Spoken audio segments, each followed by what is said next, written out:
chợ nha các bạn nhé. Thì chúng ta sẽ đi xem ở phiên chợ này. Ở đây có những cái gì nhé. Đấy các bạn. Ở bên này là những cái mặt hàng của người dân tộc nhé. Cho.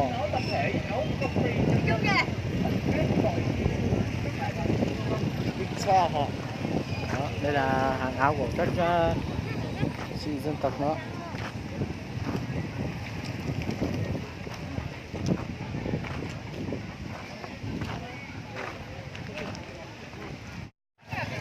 Đây là cầu Kim Nội nhé các bạn nhé. Mấy hôm trước thì ở đây cầu không được trang trí như này. Bây giờ thì được trang trí và rất là đẹp và rất là hoành tráng luôn.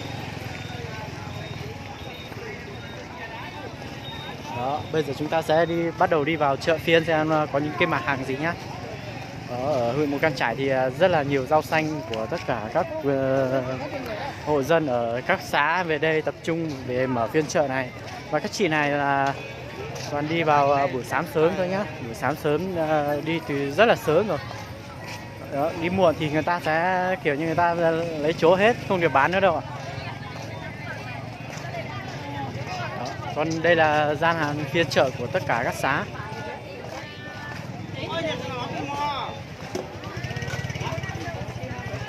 Đây có tên của các xã hết này các bạn này. Đó. Măng ớt này các bạn nhé.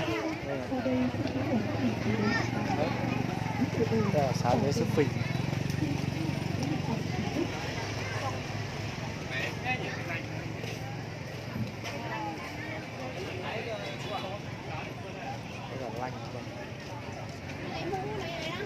Đó, đây là rượu áo mèo nữa các bạn nhé. Đó. Áo mèo này, mật ong này, chế san luôn đó.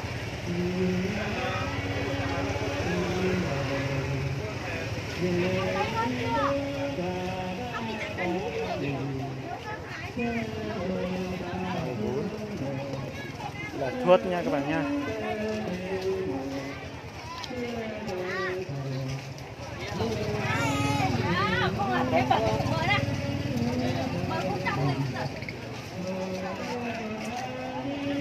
Nưa đó, nưa.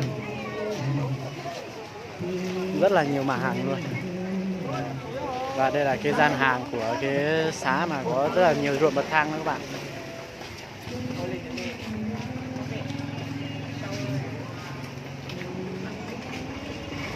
Không chợ hết.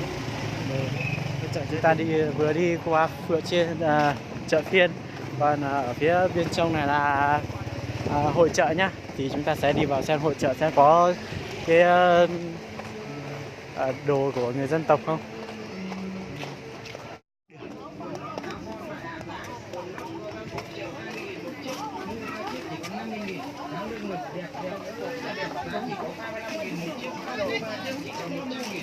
Rất là đông luôn này.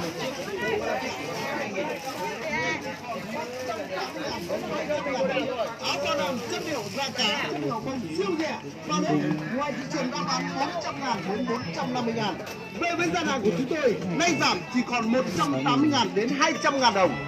Áo phao nữ siêu rẻ, chất liệu vải cốt tông 100%. Ở đây không có gian hàng của người dân tộc.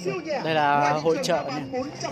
Không có gian hàng của người dân tộc các bạn ạ. Còn 180.000 đến 200.000. Áo phao trẻ em bao lớp ngoài thị trường đang bán 200.000 đến 250.000. Đây có mấy bạn người dân tộc nhé các bạn nhé. Rất là đẹp này.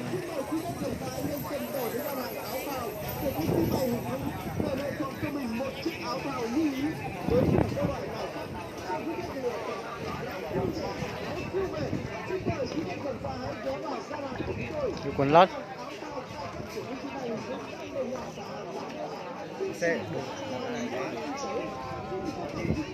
các bạn nó này. Ăn gì không? Ăn đồ chiên không? Mấy cháu ăn đồ chiên không?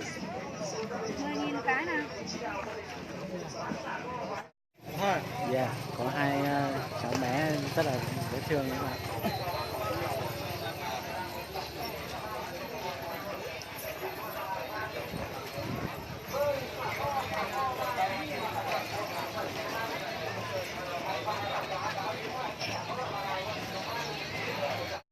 gian hàng của chúng tôi. Gian hàng áo phao cao cấp của công ty may Hùng Dũng đang đồng loạt giảm giá. Chương trình giá thả phanh mua nhanh trả hết. Xin được trân trọng kính mời và kính mời.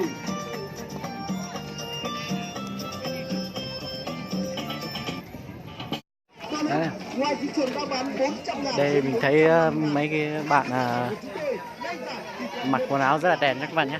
Đây mình sẽ cho các bạn xem. Được treo với đồng xu nhé các bạn. Nhưng mà cái này không phải là đồng bạc đâu, đồng nhôm đâu nhé. Các bạn. Nhanh chân lên vào tăng cái gì thì bác ơi, 39.000 một sản phẩm chỉ có 39.000 đồng thôi. Rất là đẹp. Nhưng mà mấy cái người dân tộc ấy thì em là người dân tộc ấy, nên là em bắt chuyện với họ thì họ sẽ kiểu như họ ngại ấy, nên là họ không cho, nên là rất là khó để bắt chuyện đấy các bạn nhé. Bán khuyến mại bán giảm giá cho con người thì bác chỉ có 39.000 đồng mà thôi. Bán khuyến mại bán giảm giá. Xem mà mua nữa là cho con người thì bác. Một cái bộ trang phục này làm rất là kỳ công luôn đó.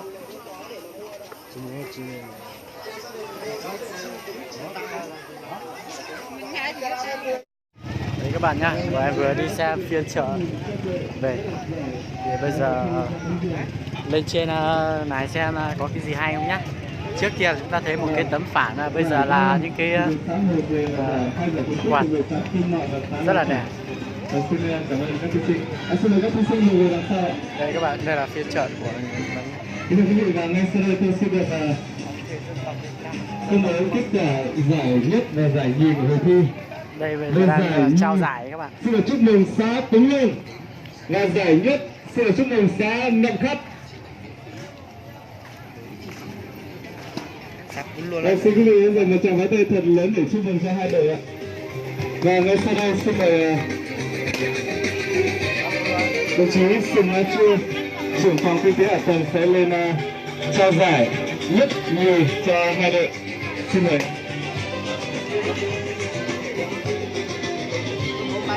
Hả? Có bay đại vô cậu này. Sao?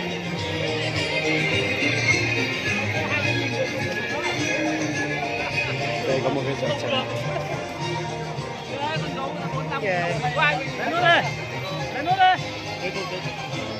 Vâng, xin quý vị hãy dành một tràng pháo tay thật lớn để chúc mừng các đội. Vâng, xin trân trọng cảm ơn ạ. Đây chúng ta sẽ xem một cái bạn trẻ chơi nhé các bạn nhé. Đây là một bạn dân tộc chơi xem. Vâng, kính Bạn ấy có trúng cái gì không? Đây là hai đại diện của hai đội thi giã cốm đến từ thị trấn Mù Căng Chải. Và sau đây tôi xin phép được công bố kết quả của hội thi giã cốm về giải Chưa bắt giới các bạn ơi. Chúc mừng đội thi đến từ thị trấn 2 và giải nhất xin được chúc mừng đội thi đến từ thị trấn 1. Xin mời hãy dành một tràng pháo tay thật lớn để chúc mừng cho cả hai đội ạ. Vâng, Khanh cứ đứng đấy ạ để nhận giải của ban tổ chức ạ. Và sau đây xin mời. Ôi trời, Trình lại. Phải Trình đây. Vâng, và ngay sau đây ban tổ chức mời đồng chí Giang Á Sư, phó trưởng phòng kinh tế hạ tầng sẽ lên trao giải nhất nhì cho hai đội thi giã cốm. Xin trân trọng kính mời. Không ai dám chơi, chị đã chơi mà em để chơi.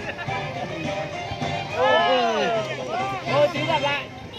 Rồi hết một lượt và cháu không được gì. Và sau đây ban tổ chức xin được trân trọng kính mời đồng chí Đỗ Công Chính, chủ tịch ủy ban nhân dân thị trấn sẽ lên đây trao một phần quà động viên cho hai đội. Xin trân trọng kính mời.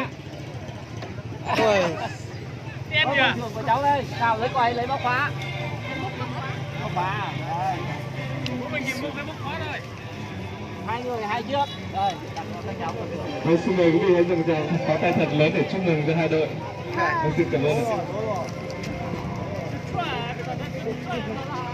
Đây là của xe Kính thưa toàn thể quý vị và quay con đến không.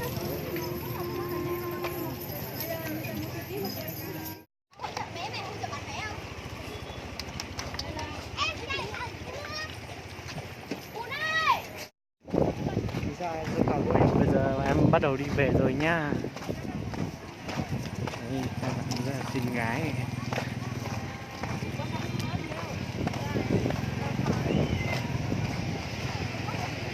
chuẩn bị đi về rồi không mua được cái gì luôn các bạn ạ. Ở vùng cao này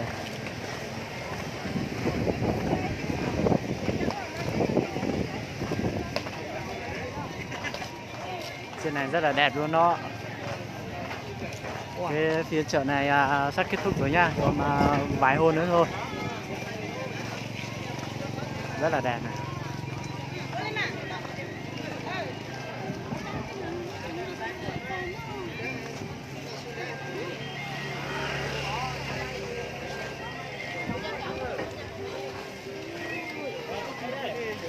Tứ vàng nước tứ đây nó có dưa hấu ạ. Đây này.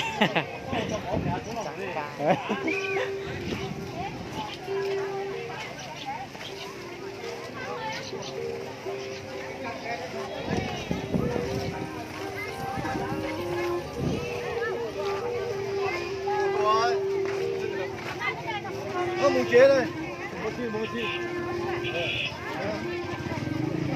Nói được đấy, bố xin cảm ơn. Đâu? Bố chị đi về chơi thôi. Mùng chế sông mì này.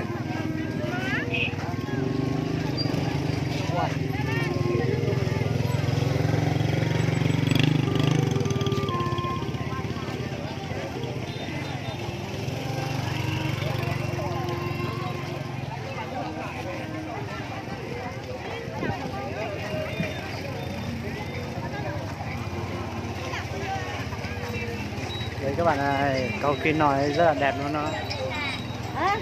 Đấy.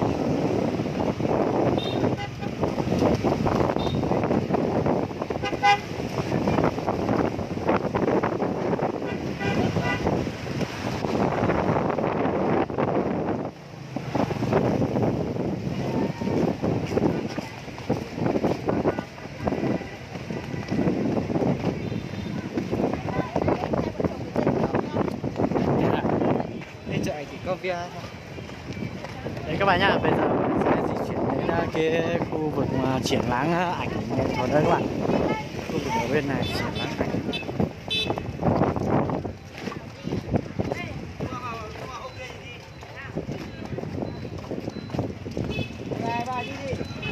Bên này là khu triển lãm ảnh đó các bạn nhé.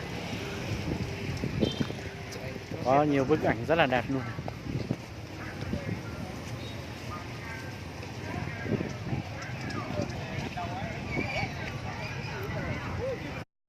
Các bạn á, đây là một cái cầu đợt trước em có xuống một lần thì ở đây không trang trí như này, và bây giờ trang trí như này nhìn rất là sắc màu và rất là lung linh luôn các bạn.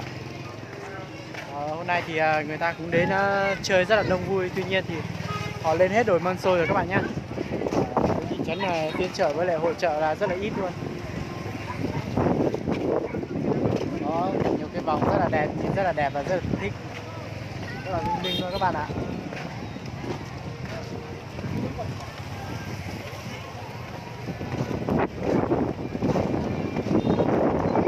Rất là đẹp, kìa đang sông ta kìa, rất là đẹp luôn đó.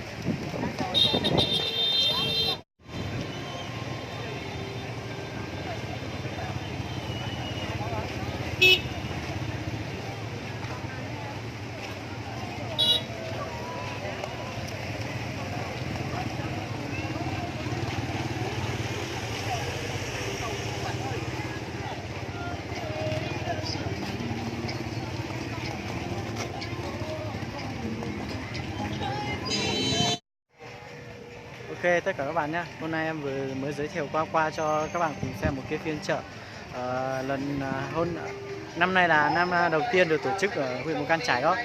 Thì bây giờ thì em chuẩn bị đi về rồi. Hôm nay định đi xem có lễ hội gì hay là có trò chơi gì vui không, nhưng mà bây giờ là gần cuối rồi ấy, nên là còn vài hôm nữa là hội này kết thúc nhá. Thì bây giờ em chuẩn bị đi về rồi. Mù Cang Chải bây giờ đang rất là đẹp nhá, quý vị anh chị và các bạn nhá. Thì hôm nay là ngày 20 gì đấy, 20 đúng không? Thì rất là đẹp. Nếu mà anh chị và các bạn muốn đi xem ruộng bậc thang ở huyện Mù Cang Chải thì nhanh chân lên nhá, không là các bà con gạt hết là chúng ta sẽ không có mùa vàng nữa đâu ạ. Ok, xin chào tạm biệt tất cả quý vị anh chị và các bạn.